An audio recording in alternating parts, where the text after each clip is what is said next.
没想到进入梦幻天堂的10个魔族，逆天魔龙，教育魔族还是有巨大优势。看上去好弱，居然有魔神皇的亲卫护送。 Pelatihan dalam Menara Kematian telah berakhir. Pasukan Long Hao Chen kini secara mengejutkan mengambil 16 misi pembantaian secara langsung. Berita ini awalnya membuat kepala kesatria Han Qian sangat marah. Ini adalah 16 misi dalam sekali jalan. Sebagai kepala kesatria, dia pasti ingin melindungi Putra Cahaya dan juga Putri Suci Samsara. Tetapi ketika berpikir mereka sudah cukup besar, Han Qian tidak menghentikannya, membiarkannya untuk berpetualang di dunia luar. Seekor anak burung elang yang terus berada dalam perlindungan tidak akan bisa menjadi elang yang perkasa. Inilah peribahasa yang diucapkan oleh Han Qian. 16 misi pembantaian. Yang paling sederhana yaitu membunuh iblis dari langkah ke-6 dan merebut kristal mereka. Dan yang paling sulit adalah untuk membunuh dewa iblis peringkat terakhir, iblis ular Andromalius. Meskipun berada di peringkat 72, itu tetaplah dewa iblis sebagai ahli di puncak langkah ke-8. Dan selanjutnya, dalam jangkauan pilar dewa iblisnya, kekuatannya akan sebanding dengan beberapa ahli dari langkah ke-9. Sudah setahun penuh sejak mereka keluar dari surga fana, dan semua orang setahun lebih tua. Yang termuda adalah Long Hao Chen dan juga Cai Er yang telah mencapai usia 16 tahun. Dibandingkan dengan tahun sebelumnya, sekarang semua orang terlihat jauh lebih mantap. Adapun dengan tingkat kekuatan bertarung mereka, bahkan mereka sendiri tidak tahu tentang itu. Bagaimanapun, sudah setahun sejak terakhir mereka melawan iblis. Setelah meninggalkan kota suci, pasukan Long Hao Chen telah sampai di kota Starseeker, menginap untuk beberapa hari di sini dan membuat rencana untuk memasuki wilayah iblis. Tentu saja dengan kerjasama bersama Yuye. Kali ini, Long Hao Chen berniat ikut bersama rombongan pedagang Yuye untuk memasuki wilayah iblis. Di pagi hari, pedagang Yuye perlahan meninggalkan benteng tenggara dan menuju ke wilayah iblis. Setelah mendapatkan arahan dari kuil prajurit, pemeriksaan di jalan jauh lebih santai. Long Hao Chen dan rekan-rekannya duduk di gerbong di tengah rombongan. Akhirnya, kembali ke wilayah iblis, misi mereka dimulai sekali lagi. Proses memasuki wilayah iblis berjalan tanpa hambatan.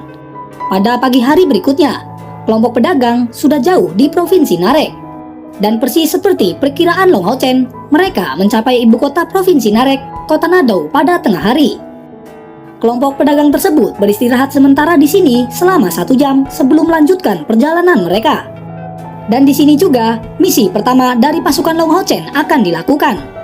Pada misi kali ini, mereka harus membunuh 5 iblis burung emas. Dari sini, pembunuhan dilakukan secara terpisah. Long Hao Chen dan Cai Er bergerak sendiri. Han Yu bersama Sima Xian membunuh 1 iblis, dan sisanya juga harus membunuh 1 iblis. Misi pertama akhirnya dimulai. Mereka harus bisa menyelesaikan misi ini selama 1 jam, sebelum kembali melanjutkan perjalanan mereka. Sangat cepat, Long Hao Chen menemukan targetnya sendiri. Tempat itu adalah restoran sederhana. Meskipun iblis menempati sebagian besar wilayah Sengmodalu, manusia meninggalkan pengaruh yang sangat dalam pada mereka, terutama mengenai makanan manusia yang sangat disukai oleh para iblis. Semakin tinggi pangkat iblis, semakin dia akan menikmati minuman dan makanan manusia. Long Hao Chen perlahan masuk ke dalam restoran. Menyapu matanya ke ruangan kecil itu, dia menemukan targetnya dalam sekejap. Seekor iblis burung emas sedang duduk di sana, makan dan minum di kursi terbaik restoran. Long Hao Chen maju menuju iblis tersebut. Sesampainya di meja makan, dia dengan ringan mengetuk meja. Melihat itu, iblis burung emas terkejut. Dia makan dan minum dengan baik, tetapi terganggu di tengah-tengahnya. Dia menjadi jelas dalam suasana hati yang sangat buruk. Namun, saat melihat wajah Long Hao Chen begitu dia mengangkat kepalanya, dia tampak terkejut. Faktanya, Long Hao Chen telah berubah menjadi iblis bulan. Bahkan membuat klan dari iblis bulan tidak dapat menemukan penyamarannya. Apalagi tentang iblis burung emas ini. Mata ungu dengan wajah yang sangat tampan. Ini semua adalah ciri-ciri dari klan iblis bulan. Melihat tatapan dingin di mata Long Hao Chen, dia buru-buru berdiri dan mencoba bertanya, "Siapa kamu?" Mendengar itu, Long Hao Chen segera mengangkat tangan, menunjukkan lambang viskon iblis bulan sebelum menatap matanya. Kemudian dia berkata, "Keluarlah bersamaku." Iblis burung emas yang melihat lambang ini, keraguan di matanya segera menghilang.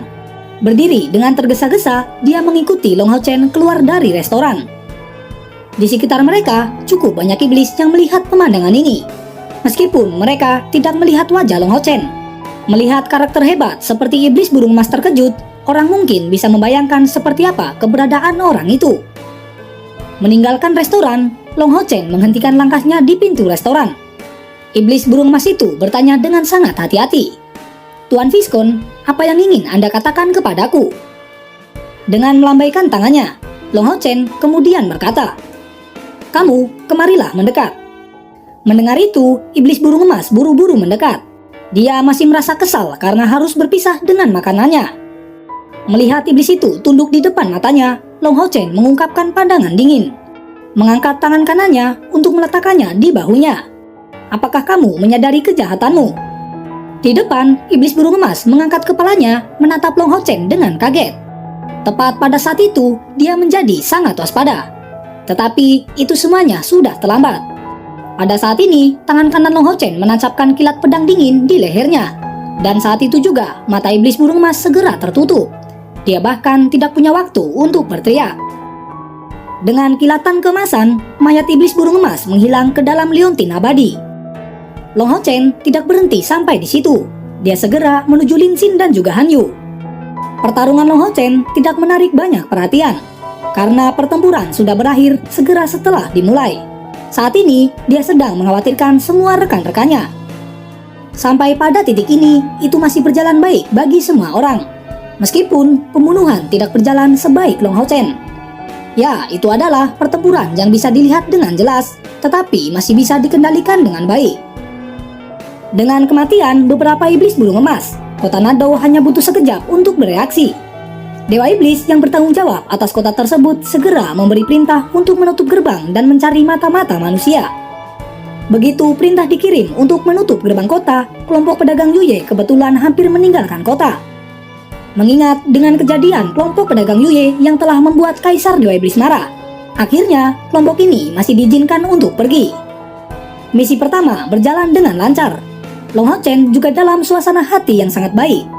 Saat mencoba keterampilan mereka menyelesaikan misi kelas komandan pertama mereka. Dan ini dilakukan hanya 2 hari setelah meninggalkan aliansi kuil. Perjalanan kelompok pedagang Yuye masih menuju ke tenggara, langsung menuju provinsi tengah. Alasannya, ini tempat paling ramai, di mana barang-barang bisa dijual dengan harga terbaik. Pasukan Long Hao Chen mengikuti kelompok pedagang ini jauh ke dalam wilayah iblis. Dengan peta dan juga informasi yang diberikan, dikombinasikan dengan bantuan kelompok pedagang Yuye, mereka menyelesaikan 5 misi berturut-turut. Tentu saja, mereka tidak akan bertindak setiap kali kelompok pedagang Yuye berhenti. Karena perilaku ini akan terlalu mudah mengubah kelompok pedagang Yuye menjadi tersangka. Mereka biasanya akan berhenti di satu kota dengan kelompok pedagang Yuye dan berkumpul kembali dengan mereka setelah menyelesaikan misi mereka. Kali ini dipenuhi dengan lebih banyak ketakutan daripada bahaya. Dan sampai pada titik ini, mereka tidak menemui kesulitan yang sebenarnya. Sepertiga dari 16 misi sudah selesai. Ketika kelompok pedagang Yuye memasuki provinsi tengah, mereka harus berpisah. Ini bukan karena mereka tidak memiliki target di provinsi tengah, tetapi karena Long Hao Chen membuat keputusan untuk pergi berdasarkan urutan kesulitan, menyelesaikan misi yang lebih mudah terlebih dahulu sebelum menuju provinsi tengah. Setelah melihat kelompok pedagang Yuye telah pergi, Long Hao Chen kemudian berkata kepada anggota lainnya, "Semuanya untuk tindakan berikutnya, kita hanya dapat mengandalkan diri kita sendiri. Mari kita menuju target berikutnya, yaitu Provinsi Jaques." Provinsi Jaques berada di utara Provinsi Tengah Iblis. Daerah itu dihuni oleh klan iblis yang dikenal sebagai klan Jaques, yang memberikan nama provinsi tersebut. Klan Jaques sama seperti klan burung emas, tanpa dewa iblis di antara barisan mereka, dan klan mereka dikenal sebagai Iblis Jaques. Klan ini merupakan peringkat atas yang bisa dianggap sebagai petarung jarak dekat yang kuat. Tetapi karena jumlahnya tidak banyak, hanya sedikit yang akan dikirim ke medan perang. Umumnya, mereka akan tetap di Provinsi Jaques, mengelilingi dan melindungi Provinsi Tengah. Kelompok Long Hao Chen sekarang akan memulai misi ke-7 mereka. Itu melibatkan pembunuhan 100 iblis Jaques. Iblis Jacques sendiri adalah ahli di peringkat rendah, tetapi mereka sering bertindak sebagai sebuah kelompok. Di klan mereka yang paling kuat berada di langkah ke-8, dan sebagian besar dari perwira peringkat mereka ada di langkah ke-6. Menyelesaikan misi ini tidak akan mudah. Setidaknya itu akan lebih sulit daripada misi yang mereka selesaikan sejauh ini dalam perjalanan. Iblis Jacques secara keseluruhan hanya berjumlah 6.000. Untuk membunuh 100 dari mereka, itu mungkin tidak akan mudah. Kesulitan meningkat satu tingkat karena mereka tidak mendapatkan bantuan dari kelompok pedagang Yuye, dan harus mengandalkan mereka sendiri untuk semuanya. Menurut peta yang telah mereka lihat, mereka membutuhkan waktu kurang dari setengah hari untuk mencapai dan memasuki Provinsi Jacques. Daerah itu tidak jauh berbeda dari provinsi lain di bawah kendali iblis. Tanahnya sangat miskin dan tidak subur, dan tanah pertanian sangat jarang. Long Hao Chen menggunakan jubah dan berkata kepada Chai Er, "Kita akan melanjutkan ke selatan selama 2 atau 3 hari sebelum mencapai ibu kota Jacques. Tampaknya semua anggota dari klan Jacques akan berkumpul di kota. Ini adalah hal yang baik untuk operasi kita, tetapi akan membuatnya lebih rumit untuk melarikan diri. Setelah misi kita selesai, kita akan menuju ke timur untuk menyelesaikan misi berikutnya." Mendengar itu, Chai Er kemudian bertanya, "Haruskah kita juga membunuh pemimpin dari klan Jacques? Itu setidaknya akan menjadi misi tingkat raja. Maka kami akan menerima hadiah yang lebih baik." Di depannya, Long Hao Chen menggelengkan kepalanya. Kemudian dia menjawab, "Kita tidak bisa melakukan itu. Itu akan sangat berbahaya. Kami saat ini tidak memiliki kepastian untuk menang melawan ahli di langkah ke-8. Mendengar jawaban tersebut, yang lain tidak memiliki keluhan tentang Long Hao Chen, dan mereka setuju untuk pergi ke jalan yang aman. Mengambil resiko sedikit mungkin kecuali memang itu diperlukan. Bahkan jika kekuatan mereka meningkat, dia tetap sangat berhati-hati sebagai kapten. Saat mereka berbicara, suara gemuruh terdengar di depan mereka. Karena pasir di udara, mereka tidak dapat melihat dengan jelas jenis iblis apa yang ada di depan mereka. Tetapi dari suaranya, mereka hanya berjarak beberapa kilometer, dan itu juga cukup banyak. Sebagai kapten, Long Hao Chen segera memberikan instruksi untuk bersembunyi terlebih dahulu. Tanpa perlu kata-kata, Chai Er menghilang dengan tenang memasuki kondisi tak terlihat untuk mengintai ke arah suara. Selagi Chai Er memeriksa keadaan, Long Hao Chen berkata kepada yang lain, "Mari kita lihat dari klan mana iblis ini, dan berapa banyak dari mereka. Sekarang tidak perlu terburu-buru secara membabi buta." Mendengar itu, semua orang mengangguk dan memahami keadaan mereka saat ini. Beberapa saat kemudian, Chai Er kembali kepada mereka. Dia berkata dengan suara yang rendah kepada Long Hao Chen, "Di depan itu adalah klan iblis Jacques. Sepertinya mereka sedang mengejar pasukan pemburu iblis." Mendengar itu, Long Hao Chen tampak terkejut. Tidak menyangka dia akan bertemu dengan pasukan pemburu iblis lain. Di depannya, Chai Er terus melanjutkan, "Klan iblis Jacques mengirim pasukan yang terdiri dari setidaknya 1.000 iblis. Mereka dipimpin oleh 2 ahli dari klan Jacques, dan jumlah dari perwira Jacques setidaknya 30 atau 40. Sedangkan pasukan pemburu iblis yang mereka kejar seharusnya berada di tingkat raja. Mereka sedang melawan saat mencoba untuk mundur." Tanpa ragu, pasukan klan Jacques sangat kuat. Dengan 2 pemimpin Jacques yang memimpin mereka, pihak lain seharusnya tidak memiliki kesempatan untuk melawan. Tetapi saat ini, musuh sedang mengejar untuk membunuh pasukan pemburu iblis di tingkat raja. Pada saat ini, Long Hao Chen berbalik melihat rekan-rekannya sendiri. Dengan menyelamatkan mereka, kita sangat mungkin menghadapi bahaya yang sangat besar. Tetapi jika kita tidak ikut campur, mereka mungkin akan mati. Bagaimana menurut kalian? Sima Xian adalah orang pertama yang menjawab, "Ayo kita lakukan."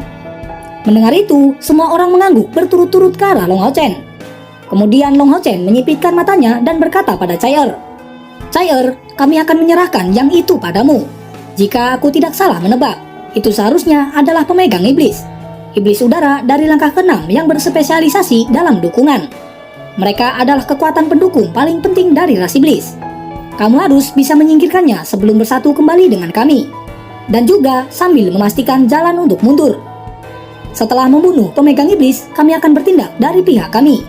Menyerang musuh dari samping, kami tidak akan bertemu langsung dengan mereka. Memberi rekan prajurit kita untuk mundur itu saja sudah cukup. Dan setelah masalah selesai, kita akan melarikan diri dan terbang menjauh. Dalam klan Jacques, hanya ahli dari langkah ke-6 atau lebih yang bisa terbang. Satu-satunya yang bisa membuat kita kesulitan adalah dua pemimpin Jacques di langkah ke-8. Saat ini, dia tidak punya pilihan lain selain membuat rencana yang jelas. Jika tidak, mengingat perasaan rekan-rekannya dan dirinya sendiri. Tidak yakin apakah mereka akan membiarkannya pergi sendiri ketika dia ingin berpisah dari mereka. Di depannya, Chai-Er mengangguk dan sayap spiritual hitamnya muncul sekali lagi. Dalam sekejap, sosoknya menghilang seketika. Setelah mencapai tahap ke-6 dari kultivasi, Chai-Er dapat memanfaatkan kalung gaib dengan sebaik-baiknya. Ketika dia menggabungkan efeknya dengan teknik tembus padangnya, dia bisa tetap tidak terlihat bahkan dengan kecepatan terbang yang tinggi. Dalam keadaan ini, dia sama sekali tidak akan takut saat mengintai selama musuh lebih rendah darinya dalam kultivasi. Tepat ketika Long Hao Chen selesai merencanakan penempatan mereka, gemuruh yang jauh semakin berbeda. Dan sekarang, udara dipenuhi dengan debu kuning. Kelompok Long Hao Chen hanya bisa melihat secara kasar beberapa iblis terbang ke depan. Segera, tombak mereka yang lengkap mulai terlihat satu demi satu. Sementara itu, suara pecah yang menusuk telinga memenuhi udara. Garis depan dari iblis Jacques masih mengejar pasukan pemburu iblis di tingkat raja. Karena mereka saat ini hampir mencapai bukit yang menyembunyikan kelompok Long Hao Chen. Semuanya, ayo maju ke depan. Long Hao Chen berteriak dengan keras sebelum 4 sayap muncul di punggungnya. Dengan cepat, dia menyerang ke depan seperti peluru. Sementara itu, yang lainnya berada di punggung Hao Ye yang lebar dengan hanya Chen Yinger yang tertinggal. Long Hao Chen dengan cepat mendekati pasukan iblis Jacques dari sisi kiri mereka. Tangkapan dari tentara Jacques tidak butuh waktu lama. Dan setelah menemukan mereka, beberapa iblis Jacques berbelok untuk menemui musuh baru dan melemparkan tombak mereka ke arah Long Hao Chen. Di sisi lain, dengan membawa pedang Arya Sang Dewa Cahaya, Long Hao Chen menahan serangan tombak dengan ayunan pedang tersebut. Dengan suara pecah yang keras, setiap tombak yang terlempar segera dihancurkan di depan esensi cahaya yang mendominasi. Pada saat ini, Yating sudah muncul di belakang Long Hao Chen, segera meluncurkan sihir cahaya seperti sebelumnya. Iblis Jacques memang pantas disebut tipe iblis yang kuat dari jarak dekat. Namun, tidak peduli apakah itu dari jarak dekat atau jauh. Mereka adalah lawan yang tangguh. 10 iblis Jacques segera bertemu dengan Long Hao Chen.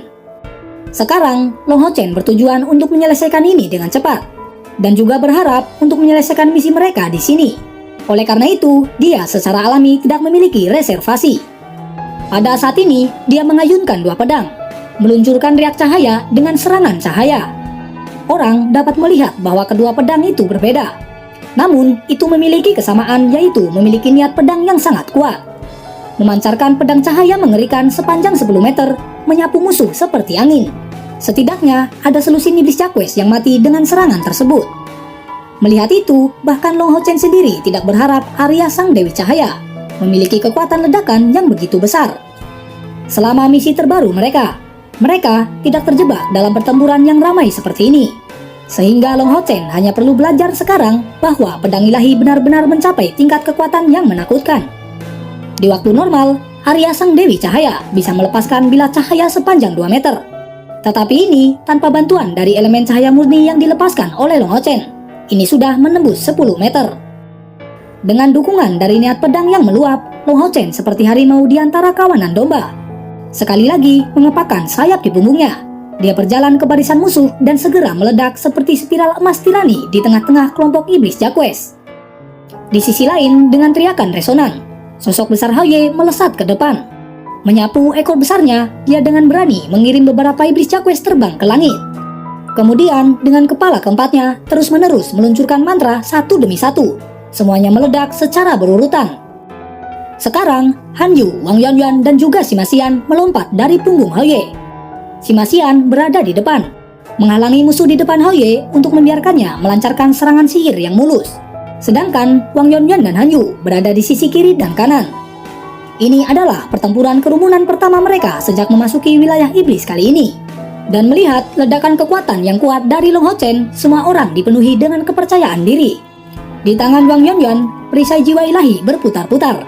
Dia tidak perlu menyematkan kristal spasial apapun, karena tidak ada iblis Jacques yang bisa menahan pukulan darinya. Di sisi lain, Han Yu juga menunjukkan penampilan pemberani. Segala sesuatu dalam jangkauan pedang darah miliknya di tingkat legendaris itu tenggelam dalam cahaya merah berwarna darah. hanya dalam waktu yang singkat setelah mereka menyerang barisan musuh. Lebih dari 100 iblis Jaquest telah dimusnahkan.